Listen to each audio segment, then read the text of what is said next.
Hello, everyone, and welcome to another Growth by Design Leadership podcast. Morse and Lead. And today I have with me a special guest.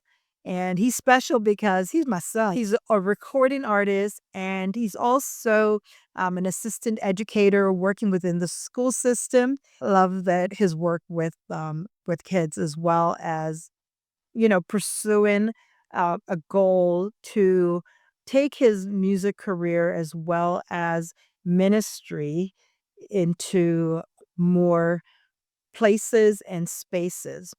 So today I wanted to do a quick sit down with Romel Morrison. I say hello, Romel, and tell our listening audience anything you want to say about yourself. I'm a recording artist and I work with youth in the elementary system and also work in ministry, Bible teaching, and also leading the youth in that way. And I'm honored to be here. Well, this podcast was designed primarily to launch what I believe to be conversations about living life and living our lives well, lead in our individual lives. And I realize that as I've gone through transitions within family and even personally, that amidst all of it, I want to live a good life. Yeah. I want to have peace. And at the end of the day, it's relationships that make that possible. So I wanted to bring a podcast for families and generations to be able to listen to and just hear us chat about life and how we navigate challenges, but Right. ultimately landing at a place where we can say that I've led my life and I've led my life well. And so that I'm was sure that we respond and not react. right. Yes. Being They taught me that. uh, being proactive is one of the theme, and I may have spoken about that in maybe our first or second podcast if you want to go back and take a listen. I've only heard it 100 million times. So I'm in a season right now where I'm looking at the visions that I've set for the year, the vision casting that I've done for the year. And each year I do a vision board. But what I tell folks all the time, and I say it to my family as well, is that it's one thing to have a vision, but then to activate Yeah. the things that you really hope to see happen and let them become goals for which you can then be actively pursuing to see the vision come to fruition is really the the kind of the work Yeah. that It's a goes whole into other it. thing to that. Yeah. So I told Ramel to jump on here with me to talk a little bit about goal setting and what that looks like in his life as I ask him a couple questions to get his thoughts on creating goals for his life. So, Ramel, Yeah.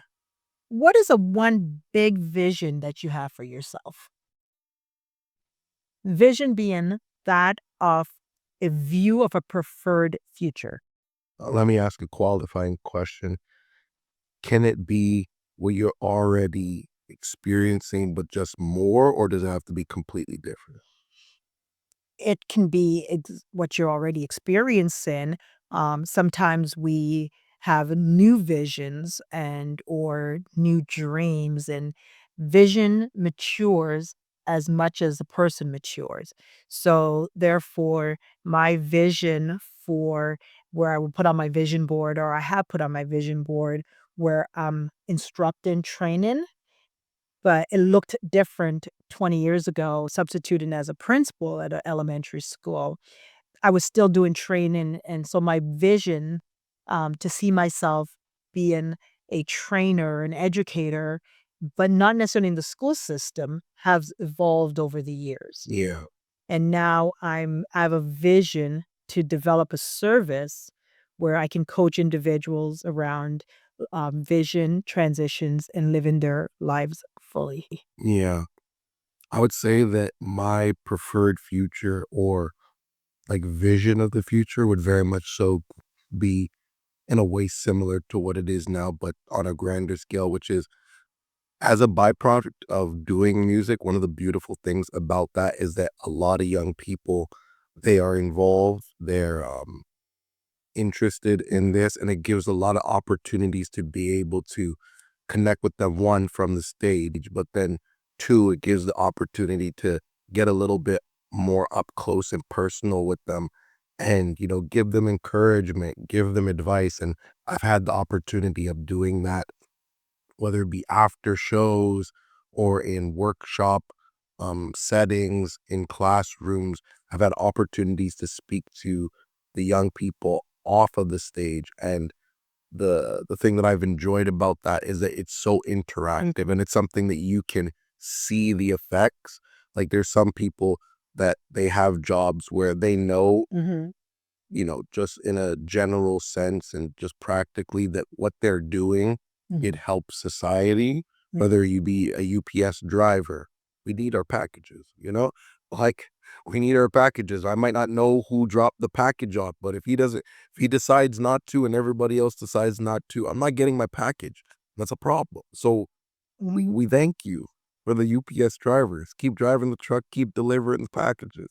mm, Um but with kids, the thing that I love about it is you can see the immediate impact that it has on the child. And mm, you can even gain a sense of satisfaction and hope for the future, knowing that that little part that you played, mhm, or what seems to you in the moment little, it can have such a snowball effect that is so positive and so constructive mm. in their lives. So I would say that going forward, what would be my preferred vision of the future would be doing what I'm doing now, but on a grander scale. Like, Okay. yeah, So you see yourself as the artist, maybe doing the performances that you've had the opportunity to do on a grander scale I'd say and being an icon. an icon. That Okay. would be like the best succinct way Mhm, to say it. Is like, I would, I, the preferred vision would to be an icon where even if I'm not meeting with them, mhm. even in my absence, my example is something that is speaking positively and is instructive to a life that would be their preferred future. Ah, I love that. Speaking to them in a way that what you've said would impact them about their preferred future. I love that. I want to spend the rest of our short time together honing in a little bit on what you said about an icon. Yeah. And the reason I pause is because when Romel says icon, I know that for those of you who are listening, you may have an image or a definition in mind around what an icon is. I'll start by sharing a little bit about what came to my mind as soon as he said icon. Yeah. That I wanted to explain. And then, absolutely, your goal, I believe, will be is measurable Hmm. in terms of how you speak to people. And you're being very specific about the fact that you want others to be inspired to see their own future realized. And so I love that your goal is centered also on helping others. So let me get back to the icon. Years ago, my husband, he's a minister. We say reverend because he's not pastoring a church right now. But when he was pastoring a local church, he first pastored as a youth and young adult pastor. And what that means was that within a congregation, he gave oversight to the youth and the young adults. And so on specific Sundays or weekdays, he would have the opportunity to minister. Ramon was very young, but he preached a message called I Am an Icon. And the icon meant this young person was a word, a spoken word from God to a nation. And from that time, over 10 years ago, this, young man now, when he says icon, I immediately know what he's talking about. So I kind of gave a little bit of a definition, but I wanted you to share in your own words, when you say that you want, people to remember you or to experience you as an icon, Can you share in your own words what you meant by that? I think it's really pretty much just what you said, but I think the only thing that I would even say is that the last thing that you said was, um, how I would want to be remembered. Okay. It's less about me being remembered just, for the sake of being remembered. There's this quote that I love, and for those who are, people of faith, those who are Christians, and even those who are not, you might have heard this quote. It's what is it if a man gains the whole world but loses his soul? So I remember, just as long as that icon, message or sentiment has been with me, so has that been side by side with it. So being remembered for the sake of being remembered is it's not my preferred vision or goal, but I am aware of the fact that influence is power. Whether it be the influence of your parents, Mhm. the influence of a teacher, influence is so powerful that even when you're not present, Mm. it is in effect bridging. It makes me want to be a part of the processes. And I guess it's akin to like when somebody's watching a superhero or somebody's watching their own icon, and they're like, "Hey, they did it.